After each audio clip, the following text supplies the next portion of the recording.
Hi everybody, welcome back to the HardReset.Info channel. Today I'm going to tell you how to add home screen widgets in your iOS 26 and your iPhone 17 Pro Max.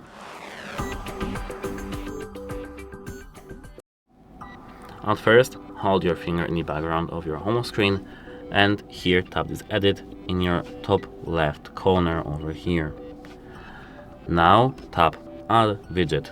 Here, as you can see, you have a lot of widgets actually, starting from YouTube or something like that, TV, Apple TV, Now, App Store, and here you have, as you can see, list of the applications.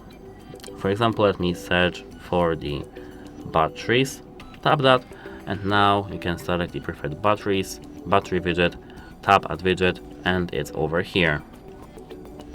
Is that easy? We can, as you can see, move this widget along the screen and place it like that. And that's it for this video. If you found it helpful, please consider subscribing to our channel and leave a like under this video. It's really important to us to have your feedback. Goodbye!